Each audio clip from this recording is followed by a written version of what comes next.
J'ai rencontré cet ami il y a quelques années maintenant. Moi, ça fait 20 ans que je connais les Landes, j'y ai habité, j'ai d'origine charentaise.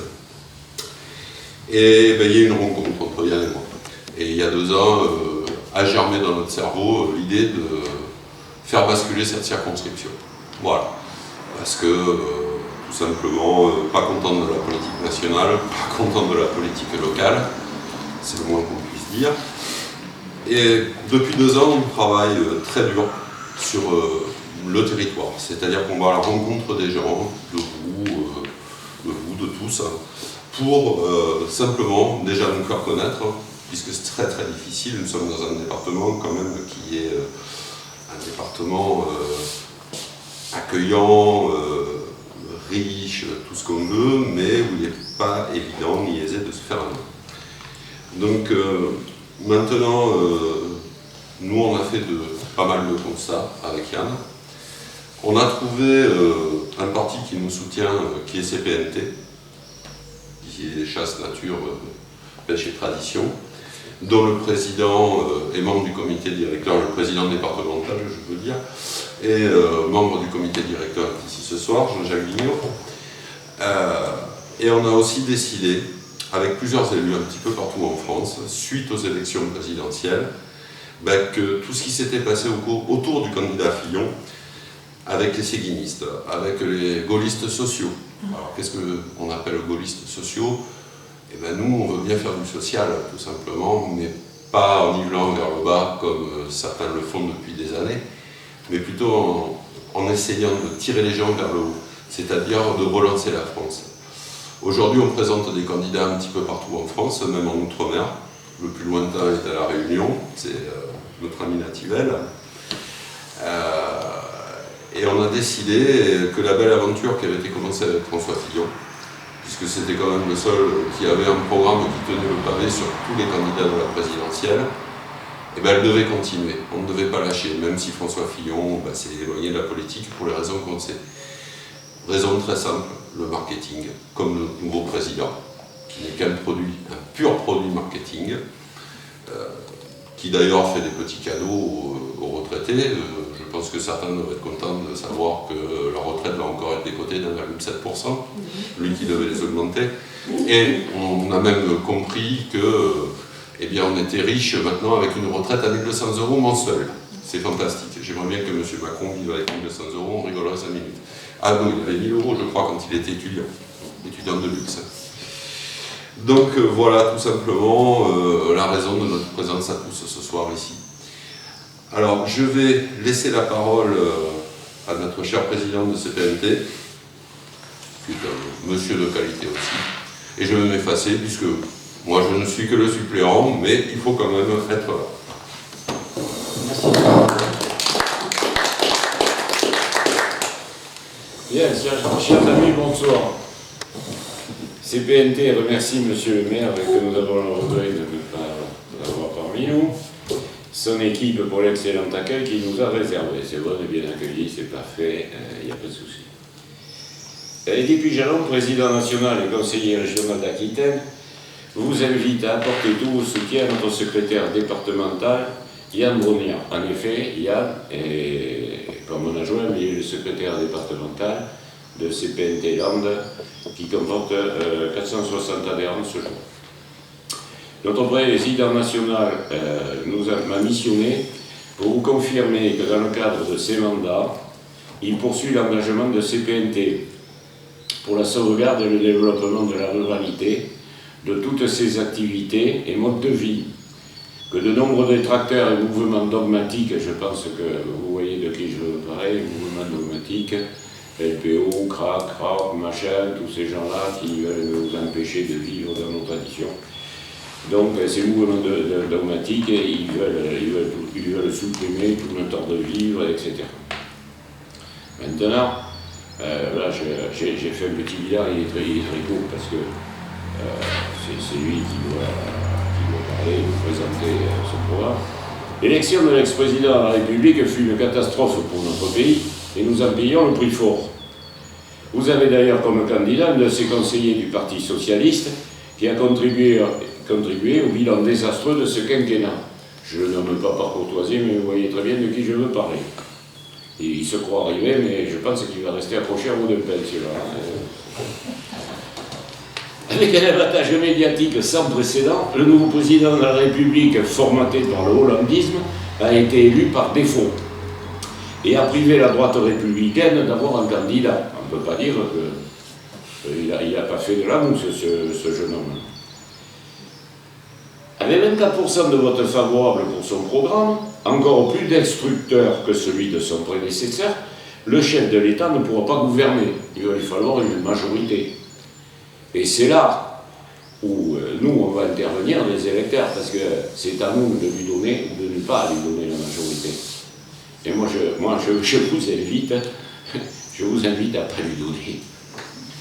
Nous devons tout mettre en œuvre pour qu'il n'ait pas la majorité. Faire barrage à l'invasion dans notre pays. Parce que ce jeune président, lui, il ouvre les portes à tout le monde. Et bientôt, je ne sais pas, je pense que si ça continue avec ces gens-là, on ne sera plus en France et on ne sera plus français.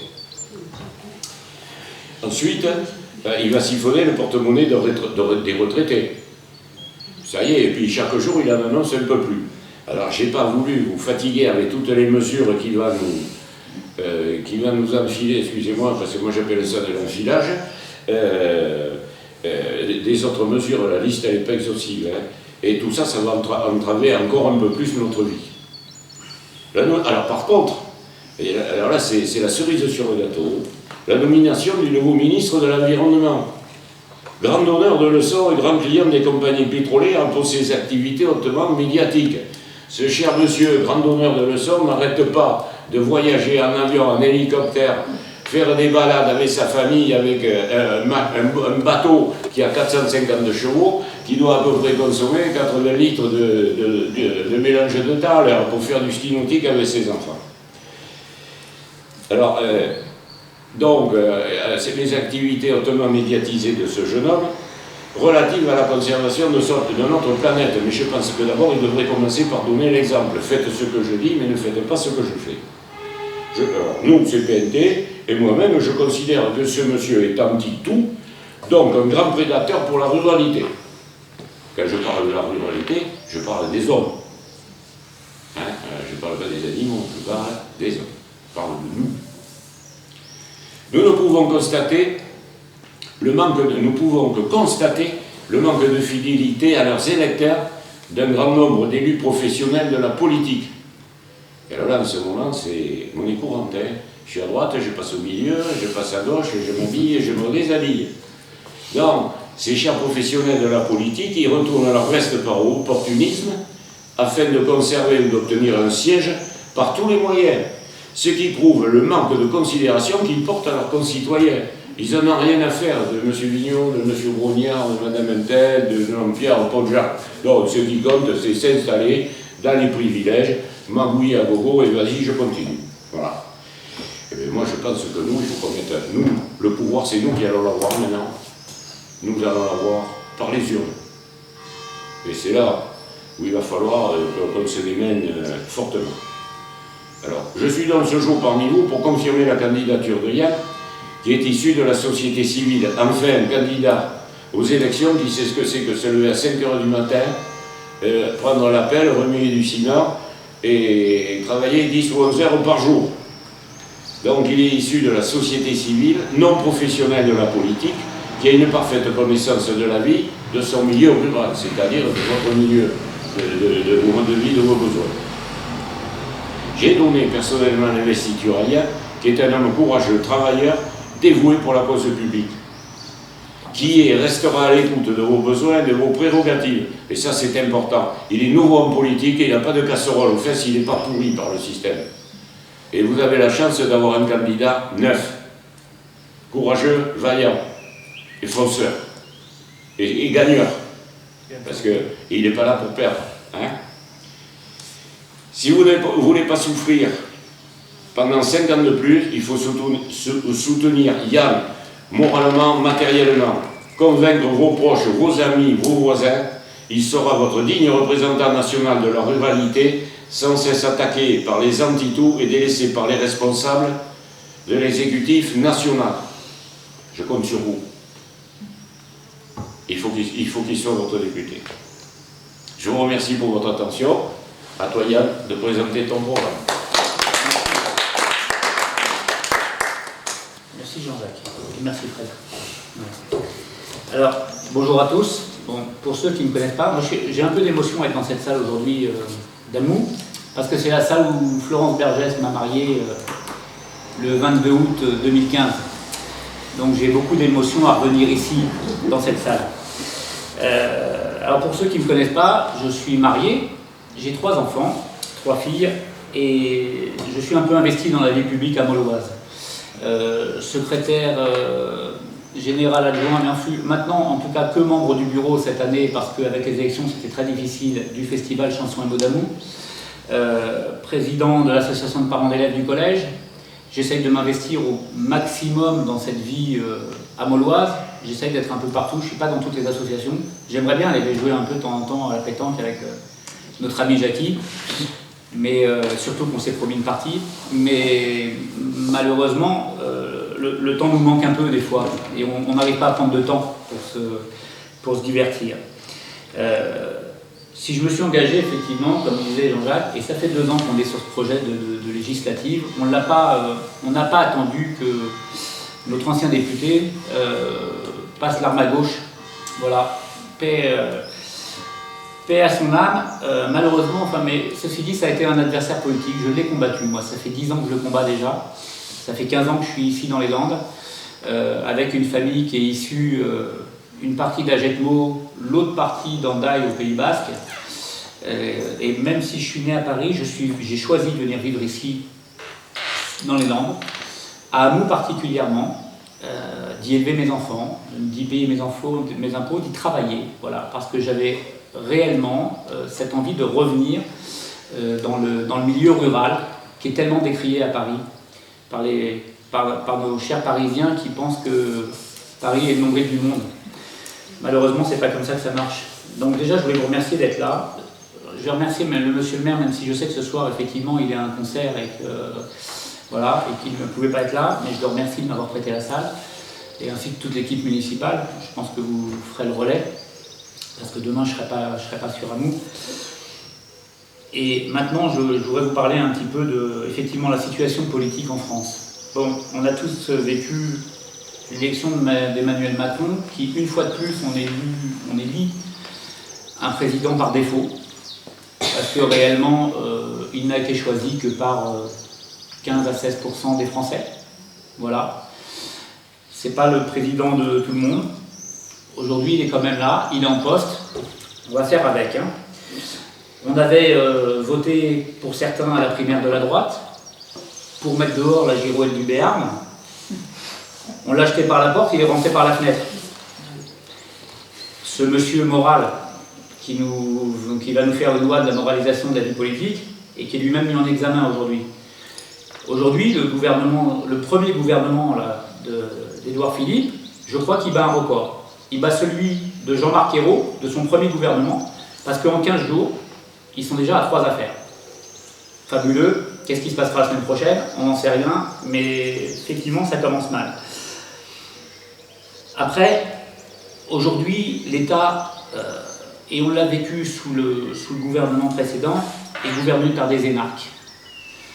Ces énarques qui ont été formés, à la base, la création de l'ENA, par le général de Gaulle, c'était pour créer des hauts fonctionnaires qui étaient là pour aider les politiques à prendre leurs décisions, en aucun cas pour les remplacer. Et aujourd'hui, on s'aperçoit qu'à la tête de l'État, partout, on a des énarques. On nous en envoie un ici d'ailleurs. Hein. Le mari de Najat Vallaud-Belkacem vient se présenter ici. Ils se sont déjà députés des Landes. On va peut-être attendre que les gens votent, quand même. Juste parce qu'il a été pendant 2 ans haut fonctionnaire à la préfecture de Mont-de-Marsan. Est-ce que ça fait de lui un Landais plus que les autres? Est-ce qu'il est si landais qu'aujourd'hui il sait marcher sur les mains avec des échasses? Je ne sais pas, j'ai un peu de mal moi. Ces gens qui étaient des fins techniciens de la géopolitique étaient vraiment là pour aider les politiques à prendre des décisions. C'est ça le but de l'ENA. Et en aucun cas vraiment les remplacer. Quand on voit la situation aujourd'hui, internationale de ce qui se passe dans le monde, que ce soit les attentats qu'on a eus à Londres, à Paris, en Égypte. On se dit qu'il va nous falloir des députés, des ministres, des sénateurs qui soient courageux, qui soient forts aujourd'hui. Parce que moi, j'ai pas envie de vivre avec l'idée qu'on doit s'habituer au terrorisme, comme nous a dit l'ancien Premier ministre. Je ne veux pas vivre avec cette idée-là. Je ne pense pas que le salafisme et le fondamentalisme aient vocation à être sur notre territoire. Je pense même qu'on devrait carrément les interdire, mais je vous le développerai un peu plus tard.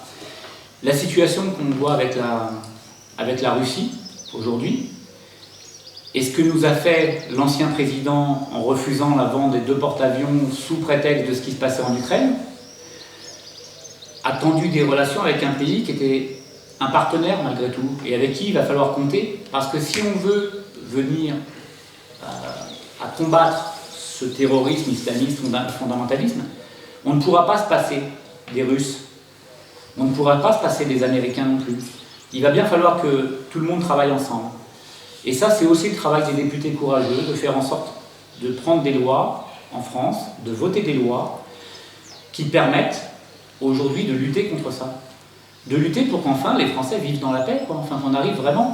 Moi, vraiment, je ne peux pas me faire à l'idée que nos enfants ne puissent pas vivre correctement.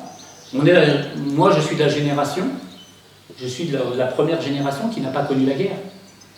Nos parents l'ont connu, nos grands-parents l'ont connu, mais c'est pas ce que je souhaite à mes enfants. Hein. Je vous assure que non. Ici, on a Jackie qui est là et qui a eu qu'un petit-fils qui est militaire. Je pense pas que tu souhaites que ton petit-fils aille combattre demain, voilà. Même si effectivement c'est son métier de sauver la France. Et puis, ce qui s'est passé avec la Russie, ça pose un autre problème. L'embargo qui a été fait sur les produits alimentaires. Ça coûte à la France aujourd'hui 5 milliards d'euros. Parce que effectivement, on ne peut plus exporter vers la Russie de viande, de céréales, de pommes. On a la coopérative ici à moi, kiwi, mais aussi les pommes, en fait, la coopérative de pommes à nous. Le lait, on ne peut plus non plus l'exporter. Et ça pose un problème pour notre agriculture. Alors ici, on est dans un territoire rural. On est d'accord que la plupart des gens ici, une grande partie, vivent de cette agriculture. La sylviculture. Oui, de la sylviculture aussi, mais aussi de l'agriculture. C'est pourquoi moi j'ai choisi, et j'ai demandé à Jean-Jacques qui l'a accepté, et Eddy Pujalon, notre président national, qui l'a accepté, de prendre cette étiquette de CPNT, parce que je voulais absolument montrer qu'on était ancré sur les territoires ruraux, qu'on défendait la ruralité, qu'on défend la ruralité dans son ensemble, parce que la ruralité, c'est nous tous. Hein. C'est aussi bien le pharmacien d'Amou que le médecin, que les agriculteurs. Voilà. Ce n'est pas que le monde rural au niveau agricole. C'est l'ensemble des gens qui vivent ici sur ce territoire. On y est bien quand même. Hein. On a une qualité de vie qui est bien meilleure que la qualité de vie parisienne où les gens courent dans tous les sens, je peux vous dire. Hein. J'y ai habité, moi. Hein. Et Dieu sait que j'ai pas envie d'y retourner. Et j'y retourne souvent pourtant. Je retourne souvent à Paris pour des réunions et autres. Mais j'ai plus envie d'y vivre, ça c'est sûr. Alors, défendre la ruralité dans son ensemble, c'est aussi défendre nos traditions. Comme tu disais tout à l'heure, Jean-Jacques, en introduction, la nomination de Nicolas Hulot, ça nous fait un peu peur, nous, ici, dans les Landes. Parce que nos territoires ici, c'est quand même la chasse, l'agriculture, la pêche, les courses à hire, les fêtes locales, d'accord, le gascon, les langues régionales. Et tout ça, il y a tellement d'écrits et de vidéos de notre ministre de l'écologie qui est contre tout ça, la tauromachie. On aime, on n'aime pas. Il y a des gens qui n'aiment pas la tauromachie. Est-ce qu'on doit aller embêter les gens qui y vont? Peut-être pas. Voilà. Est-ce qu'on aime la chasse? Si on n'aime pas la chasse, est-ce qu'on doit empêcher les chasseurs de chasser? Non, peut-être pas. Surtout que les chasseurs, malgré tout, d'abord, ils entretiennent les chemins forestiers. Déjà, ils payent un permis de chasse quand même suffisamment cher pour pouvoir aller chasser. Ils payent des bracelets quand ils vont chasser le cerf ou quand ils vont chasser une biche. Et après, ils sont quand même là un petit peu aussi pour réguler les populations de sangliers. Alors on a été pas mal dévastés par cette tempête de 2009, du 25 janvier 2009, où en plus les populations d'animaux se sont déplacées, certaines vers la Haute-Lande et compagnie. Et les fédérations de chasse, elles sont responsables des accidents, par exemple, de la route. Si un sanglier rentre dans votre voiture, votre assureur va vous demander de ramener des poils de la bête pour pouvoir se retourner contre la fédération de chasse qui n'aura pas fait son boulot. Et ben moi, ça je les défends. Et je défends les traditions. Et quand on défend les agriculteurs, et aujourd'hui on l'a vu il y a peu de temps, j'étais hier à Tartas, à la réunion de la FDSEA, à l'invitation de la FDSEA et des jeunes agriculteurs, la CJA, CDJA, et où ils nous posaient 5 questions en fait. On avait 20 minutes pour s'exprimer. Et j'ai dit une chose, moi, hier, devant ces agriculteurs. Il est anormal que les gens qui travaillent, quel que soit leur travail aujourd'hui en France, ne soient pas rémunérés pour le travail qu'ils font. Il est anormal qu'on achète le lait aux agriculteurs 29 centimes d'euros le litre. Quand vous, en magasin, au minimum, vous allez payer 81 centimes quand vous le prenez au supermarché. Et un peu plus quand on commence à vouloir prendre du lait. On est au-delà des 1 euro quand on veut prendre du lait bio, du lait fabriqué en France, avec l'étiquette, avec le joli drapeau français dessus. Or, l'agriculteur, lui, il a touché 29 centimes d'euros du litre. Il y a quand même tout un tas d'intermédiaires au passage qui se sucrent un peu. Ça, il va peut-être falloir que les députés travaillent dans la loi à inscrire un revenu minimum garanti pour les gens qui travaillent en milieu agricole. D'abord, c'est des travails durs. Et je pense qu'on doit l'inscrire durablement. Et c'est aussi le rôle d'un député de proposer une loi, et peut-être même de proposer à ce que cette loi soit inscrite dans la Constitution pour être sûr que les générations futures vivent de leur travail. Et ça devrait être quel que soit l'emploi. Quand je tiens ce discours-là, on me dit « Mais mon Dieu, c'est pas un discours de droite que tu as, c'est plutôt un discours de gauche. » Non, c'est un discours de bon sens.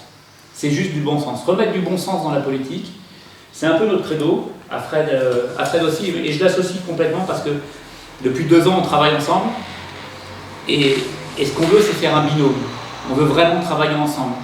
Vous savez que le député, il est 4 jours à Paris, 2 jours sur le territoire, et normalement le dimanche, parce qu'on est dans un pays chrétien, même si la République est laïque, normalement le dimanche, on se repose. Ceci dit, je ne veux absolument pas perdre de contact avec vous tous, que je côtoie toute l'année, que je côtoie tous les jours. En étant 4 jours à Paris, on est un peu déconnecté de la réalité parce qu'on est un peu trop près de la cour du roi Soleil, là-haut. Et c'est bien d'avoir un binôme, parce que du coup, ça veut dire que le suppléant, qui deviendra attaché parlementaire, si j'arrive à être élu, et selon ce que vous ferez, lui sera sur le territoire. Et il sera toujours à votre écoute. Et vous aurez toujours quelqu'un sur le territoire ici qui sera en relation avec le député et donc avec le Parlement pour remonter les idées. C'est important pour nous de travailler comme ça et c'est quelque chose à laquelle on tient. L'année dernière, il faut savoir quand même au niveau du milieu agricole, il y a 732 agriculteurs qui se sont suicidés. On en a passé une partie en accident. Ça veut dire que 2 agriculteurs par jour sont décédés. 2 agriculteurs par jour sont morts. On nous a fait tout un foin dans les médias, et alors, il y a eu 15 morts à France Télécom, des gens qui se sont suicidés suite aux conditions de travail. On nous en a parlé pendant longtemps. C'est pas un manque de respect par rapport aux gens qui travaillent à France Télécom, à la Poste ou autre. Mais là, on n'en a pas parlé autant. 732 agriculteurs sont morts, et on n'en a pas trop parlé dans les médias. On n'en entend pas parler. On a perdu l'année dernière 5800 exploitations agricoles sur le territoire. C'est énorme. C'est énorme. Ça veut dire que des jeunes, aujourd'hui, ne s'installent plus. Ça veut dire qu'on va être dans des métiers vieillissants. Ils ne s'installent plus pour plusieurs raisons. Parce que d'abord, l'exploitation agricole, soit elle est transmise par les parents, les grands-parents et autres. Mais aujourd'hui, il y a des droits de succession sur les transmissions parce qu'on est au-delà des 100 000 € par enfant. Et donc, les droits de transmission... Alors, sur les terres agricoles, il y a peut-être une exonération. Mais sur le foncier, en tout cas, et sur l'outil de production, il n'y en a pas. Et ça, il va peut-être falloir agir aussi là-dessus. Et ça, c'est aussi le rôle du député, de faire en sorte que les transmissions d'entreprises, et là je ne vais même pas parler que des transmissions d'entreprises agricoles, soit on veut sauver l'emploi en France, soit on veut le taxer. On a perdu, entre mai 2012 et mai 2017, 1 273 800 emplois sous le quinquennat de M. Hollande. 25% de chômeurs en plus, toutes catégories confondues. Parce qu'on nous donne toujours les chiffres des trois premières catégories, on a juste oublié une chose, la catégorie D. La catégorie D, c'est les gens qui on a envoyés en formation. Et en fait, on s'est servi de ça comme une variable d'ajustement. Hormis qu'en fait, la réalité, elle est très claire. Vous prenez les chiffres de l'INSEE à mai 2012 et les chiffres de l'INSEE à mai 2017, tout est vérifiable. Hein. C'est 1 273 800 emplois perdus en France. 25% de chômeurs de plus. Plus de 7 millions. Plus de 7 millions de chômeurs dans notre pays. On nous parle de 3,5 millions. Non, on en est au double. Soyons pas fous, on en est au double. Pourquoi? Les jeunes ont du mal à s'installer. Les banques ne leur prêtent pas. Les gens qui veulent transmettre leurs entreprises ou autres sont taxés. Ils ont du mal. Les agriculteurs qui se voient acheter les céréales à des prix dérisoires parce que des coopératives au-dessus les ont très clairement verrouillées. Elles les ont verrouillées en greffant des graines. On prend la graine de maïs originelle, on y greffe d'autres graines, on greffe, machin. Alors c'est pas d'OGM, hein, on a fait des greffes. Et du coup, on devient propriétaire de la graine. Du coup, les agriculteurs, quand ils plantent, ils plantent des graines, c'est bien beau, ils récoltent, seulement ils sont obligés de redonner à la coopérative l'intégralité. Alors il y en a une partie qui est pour la semence, une partie qui est pour la nourriture des animaux, une partie qui est pour la nourriture des animaux des autres départements qui ne produisent pas. À côté de ça, on a du maïs doux pour la consommation humaine, mais eux ne peuvent pas garder. Moi je me rappelle que les grands-parents de ma femme, qui étaient agriculteurs en Haute-Marne, à côté de Colombelles et Deux Églises, là où était le général, là où on a été saccagé la tombe du général, d'ailleurs j'ai pas trop entendu nos amis des Républicains parler de ça. J'aurais bien aimé qu'ils fassent un communiqué de presse quand même sur le fait que la tombe du général a été dégradée. Mais ça, c'est une autre histoire. On ne peut pas s'annoncer gaulliste et puis ne pas s'émouvoir qu'on saccage la tombe d'un grand homme, et quel que soit l'homme, à la limite, qu'on saccage une tombe, c'est déjà inadmissible. Et moi, je me souviens que c'est les grands-parents de ma femme, en Haute-Marne, quand ils cultivaient, ils gardaient une partie du grain pour nourrir leurs animaux, une partie du grain pour ressemer, et ils revendaient le surplus. Aujourd'hui, les agriculteurs vendent le surplus aussi, ils le vendent sur la bourse, hein, ça part en direct en vente en bourse, mais par contre, ils ne peuvent pas ressemer s'ils ne passent pas par les centrales, par les gros, hein, que sont Maïsado et autres, qui leur vendent la graine pour pouvoir ressemer l'année dernière, qui leur vendent des palettes de graines. Ça vaut une fortune, hein, une palette de graines. Hein. On parle de dizaines de milliers d'euros. On ne parle pas de quelques centimes, là. C'est quand même important. Vous voyez, l'audace d'un député, c'est aussi d'oser combattre le lobbying de certaines firmes, mais c'est aussi de faire du lobbying auprès des autres députés, parce que quand même, malgré tout, la France, moi quand je regarde un peu la cartographie, il n'y a pas que des grandes villes, on a des métropoles, Paris, Lyon, Marseille, Bordeaux, Grenoble, Toulouse, effectivement, mais enfin la majorité du territoire français, c'est un territoire rural. Comment se fait-il que les députés des territoires ruraux ne se regroupent pas pour défendre la ruralité, défendre nos petites communes face aux grosses? Quand on fait une baisse de dotation globale forfaitaire, sur les communes, on part en pourcentage, on ne s'embête pas à savoir si c'est une petite ou une grande commune, hein.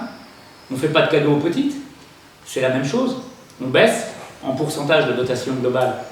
Mais le problème, c'est que dans les petites communes, les budgets, ils sont un peu sur le fil du rasoir quand même. Hein. Monsieur le maire, moi je lui souhaite bien du courage quand il fait son budget à l'année, hein. Parce que c'est toujours limite, hein. On est toujours obligé de trancher et de faire des choix, je peux vous le dire, je suis conseiller municipal. On est toujours obligé de trancher et de faire des choix pour savoir si on va allumer la lumière, par exemple, d'un quartier ou pas, pour pouvoir faire une petite économie de bout de chandelle qui nous permettra peut-être de donner une subvention à l'école de musique, ou au festival, ou au club de pétanque. Voilà. Et effectivement, on est toujours obligé Voilà. Et à Mou, il y a quelques associations. On a cette chance inouïe ici. On a cette chance d'avoir un village qui vit, avec de la culture, avec un tissu associatif énorme. On m'a reproché, moi, de ne pas être dans toutes les associations. Malheureusement, j'ai aussi une vie familiale et je ne peux pas être partout. J'irais bien à la gymnastique, mais vraiment, je ne peux pas être partout. Donc voilà, c'est pas possible. C'est pas possible. Alors je pense que des fois, il va falloir aussi décentraliser les décisions. C'est-à-dire les ramener vers les régions, les départements, les communes.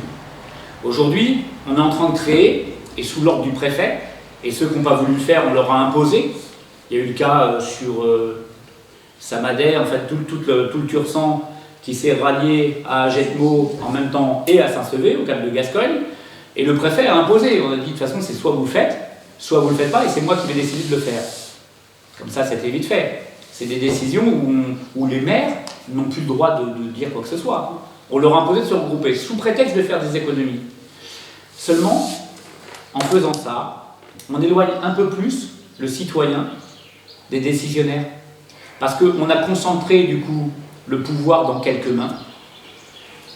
Et en concentrant ce pouvoir dans quelques mains, ça fait que le maire, souvent, de plus en plus, devient la personne qui, comme je dis un peu vulgairement, inaugure les chrysanthèmes.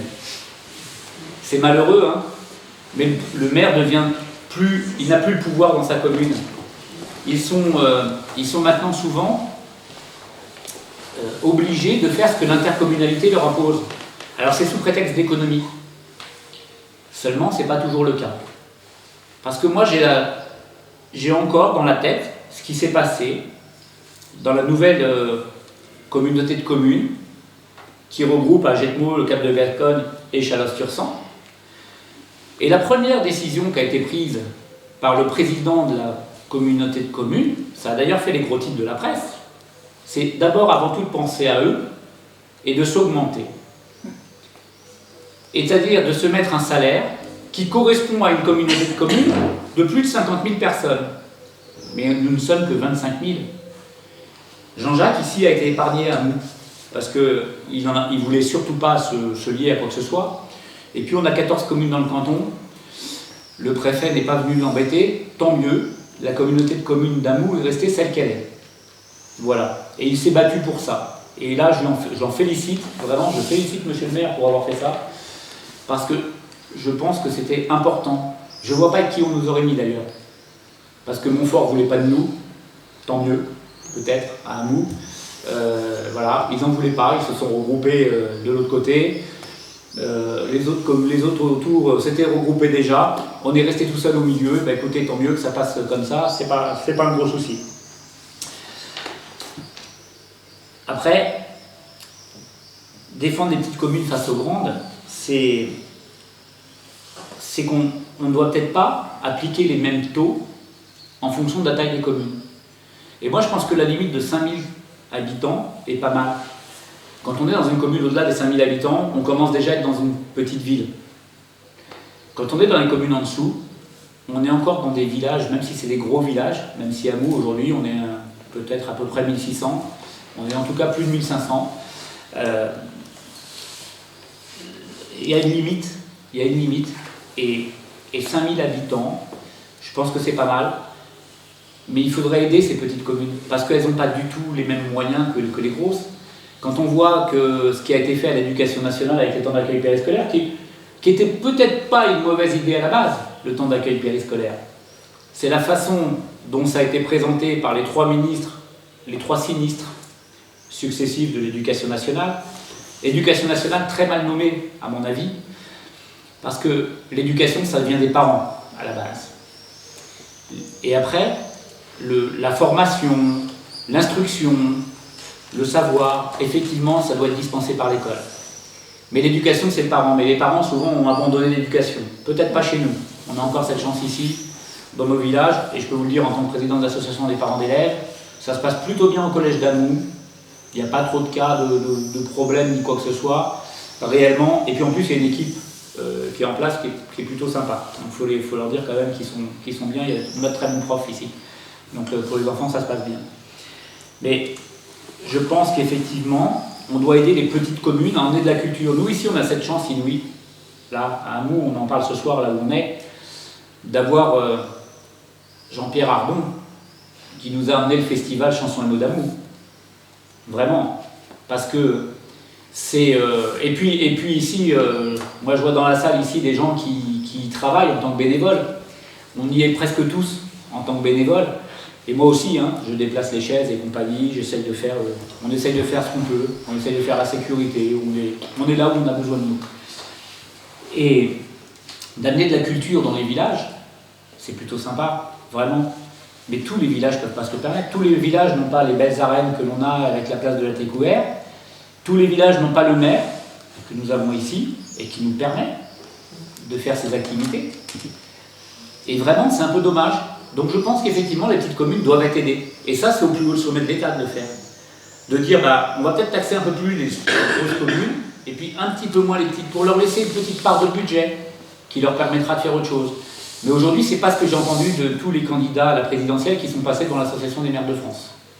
Ce n'est pas du tout ce qu'ils voulaient faire. Vraiment. Après, on voit que dans nos villages, quand même, on a un paquet de maisons fermées. On en arrive à une désertification. Et la désertification, elle est aussi due au fait que nos enfants, et moi je peux vous le dire, j'ai une fille qui est au collège, une au lycée et une à la fac. Comme ça, et la totale. Et toi, bientôt, maison de retraite. Moi, bientôt, on va attendre un peu. Ne t'inquiète pas, j'aimerais te voir. Et je te laisserai pas comme ça. Parce qu'on est plutôt on est plutôt nous d'une génération, et puis on a été éduqués comme ça, où on fait attention à nos anciens.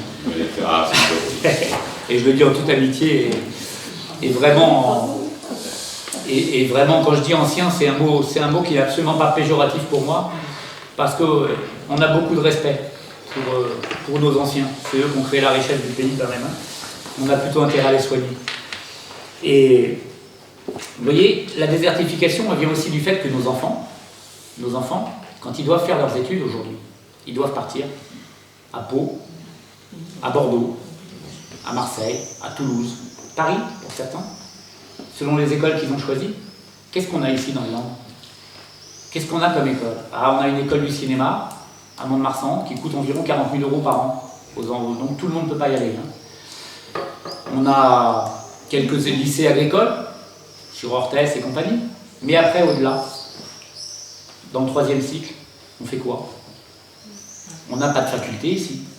Pourtant, on est dans les territoires ruraux. On ne pourrait pas ici, dans nos territoires ruraux, avoir une faculté, je ne sais pas, peut-être en agronomie, l'étude des plantes, l'étude des cultures et compagnie. Il y a des enfants qui s'y intéressent. La biodiversité, on en parle tout le temps. Je veux dire, il y a quand même des enfants qui sont intéressés par ces études. On pourrait peut-être ici créer quelque chose pour éviter que nos enfants partent. Parce qu'une fois qu'ils sont partis sur Pau, sur Bordeaux et compagnie, vous croyez qu'ils ont envie de revenir dans nos villages? Qu'est-ce qu'on fait pour eux? Qu'est-ce qu'on fait pour eux aujourd'hui? Qu'est-ce qu'il y a comme activité qui les attire ici? Hormis les fêtes. Les fêtes locales, et ça, mon Dieu, préservons-les, ça fait aussi partie de nos traditions, on a intérêt à les préserver. Mais après, qu'est-ce qu'on fait réellement pour eux, pour les attirer? C'est difficile de les retenir, hein. C'est très difficile. Et je pense que si on ne fait pas ça, comme beaucoup de villages, on deviendra des villages vieillissants, où effectivement, il y a aussi des nouveaux habitants qui arriveront des autres régions, dont moi j'ai fait partie, il y a 15 ans en arrière.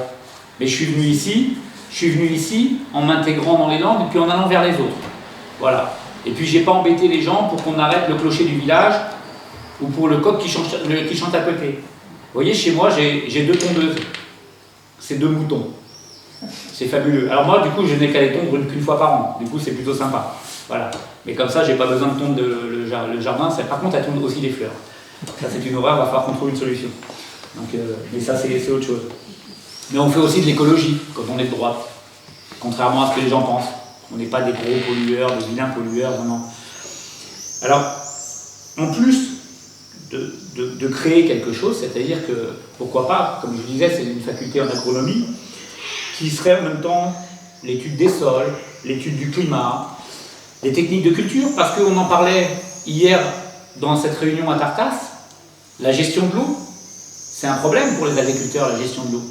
Surtout aujourd'hui avec le réchauffement climatique. Nos plantes, pour pousser, on est désolé, elles ont besoin d'eau, quoi. Donc il va bien falloir au bout d'un moment trouver des solutions. Il y a des solutions qui existent, des solutions technologiques, avec même des GPS, avec des techniques d'irrigation en goutte à goutte. Je ne sais pas si le goutte à goutte convient au maïs. Je ne sais pas si on a moyen d'arroser le maïs en goutte à goutte. Mais il y a des techniques qui existent. Les réserves d'eau, il y a quelques agriculteurs qui ont commencé à le faire, de capter l'eau l'hiver pour s'en servir l'été. Mais les anti-tout sont contre ça. Les anti-tout, nos amis écologistes dont fait partie Nicolas Hulot, ils sont contre ça parce que du coup l'eau que vous captez ne rentre pas dans le sol. Alors ça les embête parce qu'on pense que du coup on vide les nappes phréatiques. Mais enfin, l'avantage c'est d'avoir capté l'eau quand il a plu, de l'eau de pluie, qui de toute façon va retourner dans le sol et qu'on peut réutiliser après, c'est quand même mieux d'utiliser cette eau qu'on a captée, parce qu'il faut savoir que quand on arrose le maïs, 95% de l'eau ne rentre pas et ne va pas à la racine de la plante. Surtout quand on est ici en Chalosse, avec des territoires argileux. On est dans de l'argile ici, il ne faut pas l'oublier. L'argile c'est sympa pour certaines cultures, pour d'autres c'est un peu plus embêtant. Et bon, on ne va pas changer le sol qu'on a, il est comme ça. Ici en Chalosse on a de l'argile. Après, si la désertification dans nos campagnes, elle est aussi médicale. Alors ici, on a de la chance d'avoir un cabinet de médecins, où on a beaucoup de médecins. Par contre, c'est au niveau des spécialistes que ça pêche un peu. Parce que pour aller faire un IRM, un scanner, une échographie, bientôt ici, on aura un médecin qui fera des échographies, je le souhaite, parce que Véronique Darmaillac est en train de se former pour ça. Voilà. Elle n'a pas fait suffisamment d'études, je pense que 15 ans, ça ne lui suffisait pas, elle s'en remet une couche. Mais tout est à son honneur et vraiment, elle est courageuse de le faire. Et bientôt, elle pourra faire les échographies ici, au village, ce qui est plutôt pas mal. Mais réellement, aujourd'hui, quand on veut se faire soigner, et pour nos populations vieillissantes, elles sont obligées de partir. Alors Dax n'est pas trop loin, pour nous, mais pour d'autres, quand elles sont à 40 km de Mont-de-Marsan ou de Dax, c'est 40 ou 45 minutes. Plus le temps que les pompiers arrivent. Parce que nos pompiers ici sont des gens qui travaillent à la commune, qui ne sont pas des professionnels. Et ça, on devrait peut-être aussi repenser un peu les services de secours, repenser les services de police, repenser un peu tout ça. On devrait avoir ici des gens qui soient effectivement des professionnels et payés. Ils ont souvent réclamé, les pompiers, les sapeurs-pompiers, d'être passés dans le statut professionnel pour éviter d'avoir un emploi à côté. Au moins qu'on ait une équipe, tout le temps, à disponibilité de la commune et des communes autour, qui puisse être là tout le temps, c'est-à-dire que le gars ne soit pas obligé de quitter son emploi, d'aller chez lui, chercher sa tenue de gendarme, de pompier, ou d'aller à la caserne mettre sa tenue de pompier, repartir, parce que du coup c'est 20 minutes. Globalement, le temps qu'ils arrivent chez vous, c'est 20 minutes. Hormis qu'en 3 minutes, sur une crise cardiaque, vous mourrez. Donc il y a un problème. Et ça, c'est bien à l'État de le faire. C'est bien à l'État de le voir. Et on le paye dans nos impôts, parce que je ne crois pas qu'on soit différencié, nous ici, nos impôts, que des gens qui payent leurs impôts à Toulouse, à Paris, à Marseille ou à Bordeaux. On paye les mêmes. On paye les mêmes. Des fois plus. Oui, des fois plus. Mais voilà, sur le principe. Donc on devrait avoir les mêmes services. Aujourd'hui, ce que je vous disais tout à l'heure des chasseurs, les chasseurs font le travail que l'État ne fait plus. Quand les chasseurs vont entretenir les chemins communaux, les chemins forestiers, quand les pêcheurs vont nettoyer, et j'en ai la preuve, j'ai des photos d'amis pêcheurs, notamment un sur Samadès, qui m'a montré des photos avant et après.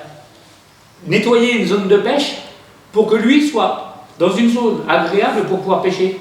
Le gars ramasse des sacs poubelles entiers de canettes, de poubelles, de plastique, de tout ce qu'on veut, avant même d'aller faire sa passion. Et c'est ces gens-là qu'on critique. Quand il pêche un poisson, il le remet à l'eau. Alors oui, il l'attrape. Il y a peut-être une torture animale, il lui met un hameçon. Peut-être. Mais à côté de ça, il a beaucoup de respect pour l'animal qu'il a pêché. Quand il fait une belle prise, il la prend en photo, il la remet à l'eau. Est-ce que c'est ça qu'on veut aujourd'hui interdire avec un Nicolas Hulot, ministre de l'écologie? Je pense pas, vraiment. Quand on est sur cette défense des territoires, il faut l'être dans son ensemble. Et après, Je vais vous parler, comme je vous disais tout à l'heure, de nos retraités, nos anciens, comme je le dis affectueusement. Que tu veux tuer d'ailleurs. Ouais, toi seulement. Nos anciens qui aujourd'hui, avec l'augmentation de la CSG, le petit calcul il est simple, hein. Le minimum ils vont perdre 500 € par an. 500 € qu'ils ne donneront pas à leurs petits-enfants. Hein. C'est ça. Les anciens qui aident les enfants et les petits-enfants à s'installer. Les enfants qui les aident financièrement quand ils veulent faire un petit projet ou quand il y a une sortie scolaire que les parents ne peuvent pas payer. C'est souvent les grands-parents qui mettent la main à la poche. Souvent. Là, on est en train d'essayer de les taxer. C'est inacceptable. C'est vraiment inacceptable. Et nos enfants, nos anciens, aujourd'hui, la plupart, en plus de ça, ils ne vivent pas, ils survivent avec leur retraite. Ces gens qui ont créé la richesse de la France, qui ont fait en sorte que notre pays soit ce qu'il est aujourd'hui, on les maltraite à ce point. Mais c'est pas normal. Il faut augmenter les retraites. Il faut augmenter les retraites. On est tous conscients que l'âge de la retraite, réellement, on sera obligé de la décaler. Parce que c'est une utopie de penser qu'avec le vieillissement de la population, on va tous pouvoir partir à la retraite à 60 ans. De toute façon, dans la réalité, c'est pas comme ça que ça se passe.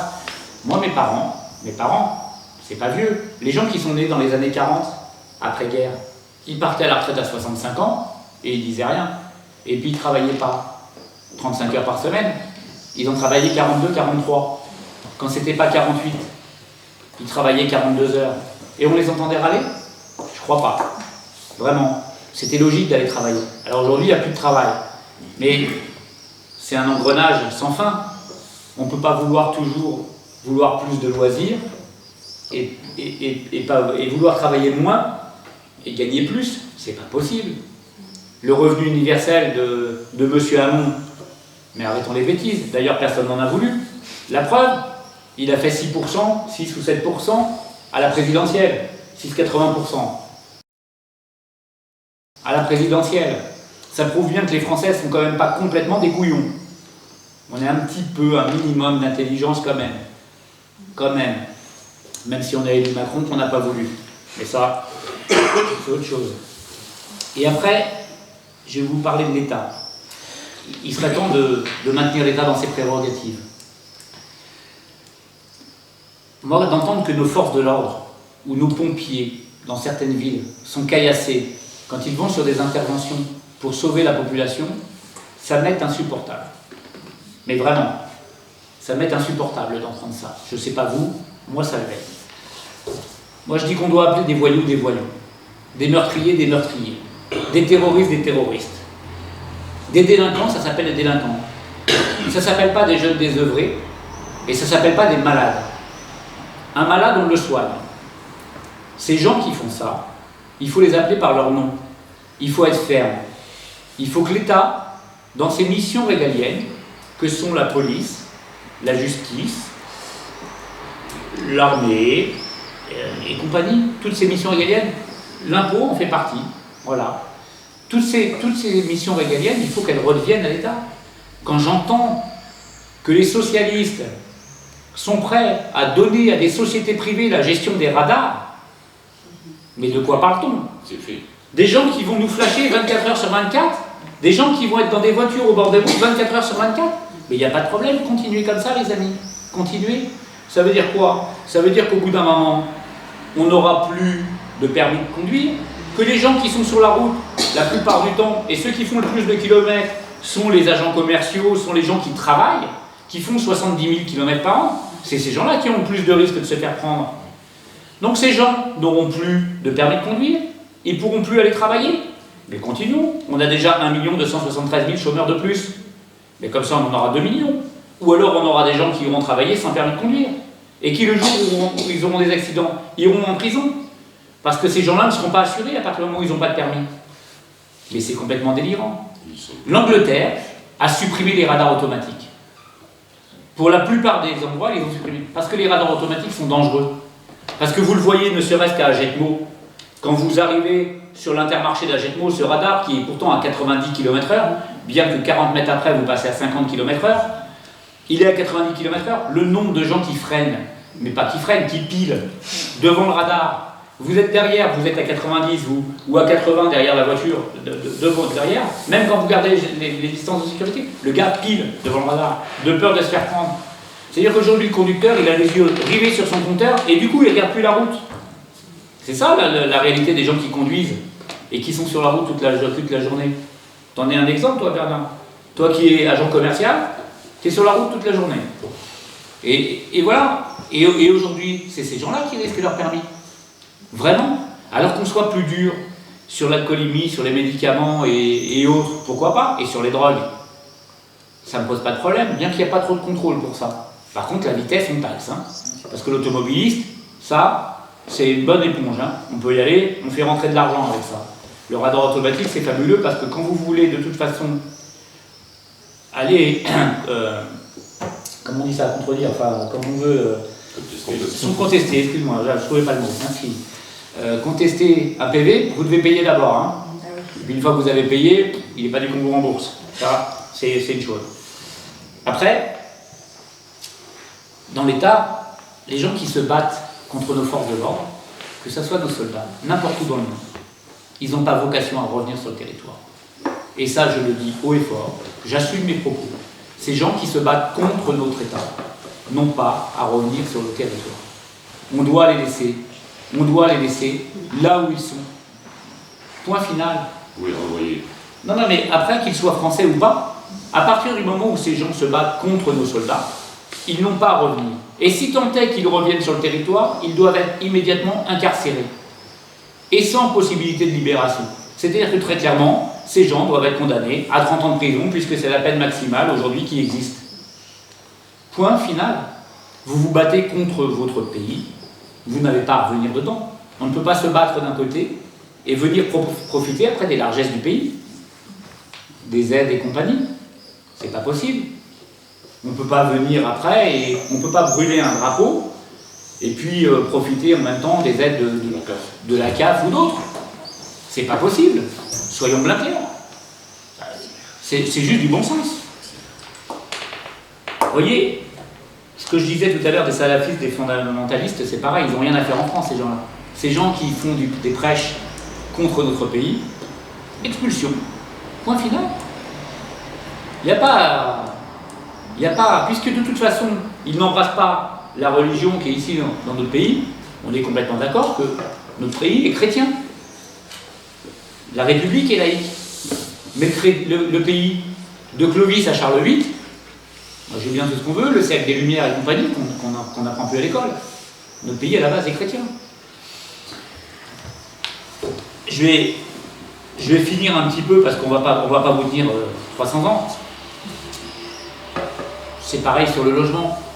Quand je vois qu'on loue aujourd'hui à des gens des logements insalubres, et on en voit malheureusement, on dit des locataires, mais il y a aussi des propriétaires qui louent des logements insalubres.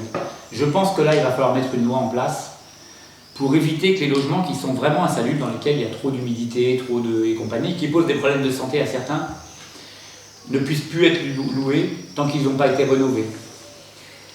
Là, je parlais tout à l'heure de la transmission du patrimoine, je vais passer rapidement là-dessus, parce que je ne vais pas vous tenir 3 heures. Mais la transmission du patrimoine et la transmission des entreprises, ça ne devrait pas être taxé. Nos parents, nos grands-parents ont déjà payé leurs impôts dessus. Est-ce qu'on doit les taxer sur leur mort? C'est un peu délicat. Pour les entreprises, moi je suis pour la suppression du RSI. Mais pas pour refaire un monstre ou un hydre, ou une hydre.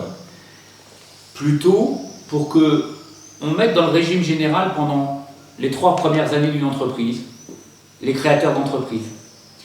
C'est-à-dire que pendant 3 ans, on leur offre la protection du régime général de la sécurité sociale. De façon à ce que, si tant est qu'il arrive quoi que ce soit, parce qu'on sait que c'est dans les 3 premières années que les entreprises coulent, qu'au moins ces 3 premières années, ils soient protégés. Et ça va leur enlever beaucoup de soucis. Et que la 4e année, ils puissent choisir entre soit rester dans un régime général, alors peut-être effectivement avec des taxes qui correspondent à leur chiffre d'affaires, bien que ce n'est pas le chiffre d'affaires qui fait spécialement la taxe, hein. C'est un ensemble. Hein. Il y a aussi le domaine dans lequel ils travaillent, parce que c'est pas seulement le chiffre d'affaires qui fait le truc. Mais Peut-être qu'au bout de la 4e année, on devrait pouvoir leur laisser le choix entre dire vous restez soit dans le régime général, avec des taux d'imposition et des taxes qui correspondent à ce que vous faites, ou vous allez vers les mutuelles privées, et vous avez le choix, voilà. Mais surtout, on doit interdire une chose. Ce qui se passe dans le RSI, ce qui est inadmissible dans le RSI, c'est qu'il y a 35 mutuelles dedans, des fonds de pension, dont des fonds de pension américains. C'est-à-dire quand un artisan français paye ses charges, il enrichit un retraité américain qui lui a mis de l'argent dans son pension pour se faire de l'argent. Et c'est là où c'est inadmissible. Et c'est là où les politiques ne l'expliquent pas. Il faut supprimer ça. Et il faut interdire à ces fonds de pension rentrer dans ces systèmes-là. C'est inadmissible. Qu'ils gèrent de l'immobilier, qu'ils gèrent tout ça, il n'y a pas de problème. On ne leur interdit pas. Mais qu'ils ne viennent pas ponctionner nos entreprises. Parce que du coup, on est payé, qu'on est quand même le pays le plus taxé pratiquement du monde. 65,7% de taux d'imposition. C'est inadmissible, on marche sur la tête. Et après on dit, on ne comprend pas, on n'a plus d'emploi. Ben, arrêtons de taxer les gens. Arrêtons de taxer les gens, arrêtons de taxer les salariés. Réduire les charges salariales de 10%, c'est redonner 10% de pouvoir d'achat aux salariés. 10% de pouvoir d'achat, qu'est-ce qu'il va faire le salarié? Il va aller acheter. Il va acheter, on va faire refonctionner l'économie. Et baisser les charges patronales, baisser les charges des entreprises, c'est comme ça qu'on créera de l'emploi. Parce que quand j'entends le président Macron nous expliquer que c'est en baissant le taux d'imposition sur les sociétés qu'on va recréer de l'emploi, et qu'on va tous les passer à 25%, alors d'abord quand il dit ça, il se trompe. Parce que toutes les entreprises ne sont pas à 33%. Les SARL, les EURL le sont, mais pas les SA, pas les auto-entrepreneurs. Ça veut dire que si on met tout le monde à 25%, on va baisser de 8% sur une partie de ces entreprises, mais on va augmenter de 10% sur les autres. Fabuleux, parce qu'on a donné une main, on reprend de l'autre. C'est exactement ce qu'on fait. Et on ne créera pas d'emploi. C'est pas comme ça qu'on crée de l'emploi. C'est ça le socialisme. Oui, c'est le socialisme. On crée de l'emploi comment? On crée de l'emploi en baissant les charges aujourd'hui. Le problème, c'est qu'on se heurte à une chose, les syndicats. Les syndicats qui sont puissants et qui, eux, disent « Ah non, regarde, question, on va pas faire des cadeaux encore au patron. » Mais arrêtons. Qu'est-ce qu'on veut aujourd'hui? Ils sont contents d'avoir autant de chômeurs, ces gens-là? Moi, ça m'embête. Moi, quand la CGT bloque une entreprise parce qu'elle veut travailler jusqu'à 22h et que il faut pas, vous n'avez pas le droit de travailler jusqu'à 22h, on la bloque et que du coup l'entreprise ferme, on fout 300 ou 400 personnes sur le carreau. C'est pas possible. Moi, je suis un chef d'entreprise à la base. J'ai été élevé dans cette culture de l'entreprise. Mon papa était chef d'entreprise. Réellement, si on veut créer des emplois, on n'a pas tellement le choix. On n'a pas tellement le choix. Pour qu'une entreprise crée de l'emploi, il faut qu'elle ait un carnet de commandes. Pour qu'elle ait un carnet de commandes, il faut qu'il y ait des gens qui achètent. Tant que les salariés seront pressurés au niveau des impôts, ils ne pourront plus acheter. Ils n'ont même plus de loisirs. Moi, je connais le nombre de familles ici qui n'emmènent pas leurs gamins au cinéma, au théâtre ou même au festival Chansons et mots d'amour, où le pass n'est pas très cher pour les 3 jours. On parle de 35-40 €. On parle de ça. Mais les gens ne peuvent pas se le payer. Pour une famille complète, 5 personnes, c'est 150 €. C'est pas possible. Il va bien falloir redonner du pouvoir d'achat à ces gens-là. Et ça passera par là. Après, par rapport à tout ce que je vous ai dit ce soir, si on s'est présenté ce soir avec Frédéric, parce que je redis que c'est un binôme et je l'associe complètement, et toute mon équipe, hein. Il y a quelques personnes qui travaillent autour, que vous ne voyez pas là ce soir, parce qu'on ne se déplace pas avec pour faire du nombre. Ces gens travaillent certains sur le site internet, d'autres sur Facebook, d'autres à aller afficher, à aller coller, à aller tracter. Il y a des gens un peu partout. C'est parce que vous avez des hommes de conviction qui se présentent devant vous. Pas des girouettes. Quand je dis qu'on fait du gaullisme social, alors des gens des fois se disent que Frédéric vous a expliqué un peu ce que c'était. C'est qu'on est des gens de droite à la base, mais on n'est pas obtus et bornés. Hein. Moi je discute avec tout le monde. J'ai pas de problème pour discuter avec un communiste qui défend ses valeurs ou avec un socialiste. J'ai pas eu de problème à serrer la main à M. Vallot hier soir ou à Geneviève Darrieussecq qui part avec En Marche. Elle m'embête un peu plus, Geneviève Darrieussecq, élue avec les voix de droite et qui aujourd'hui se tourne vers la gauche. Ça me désole un peu.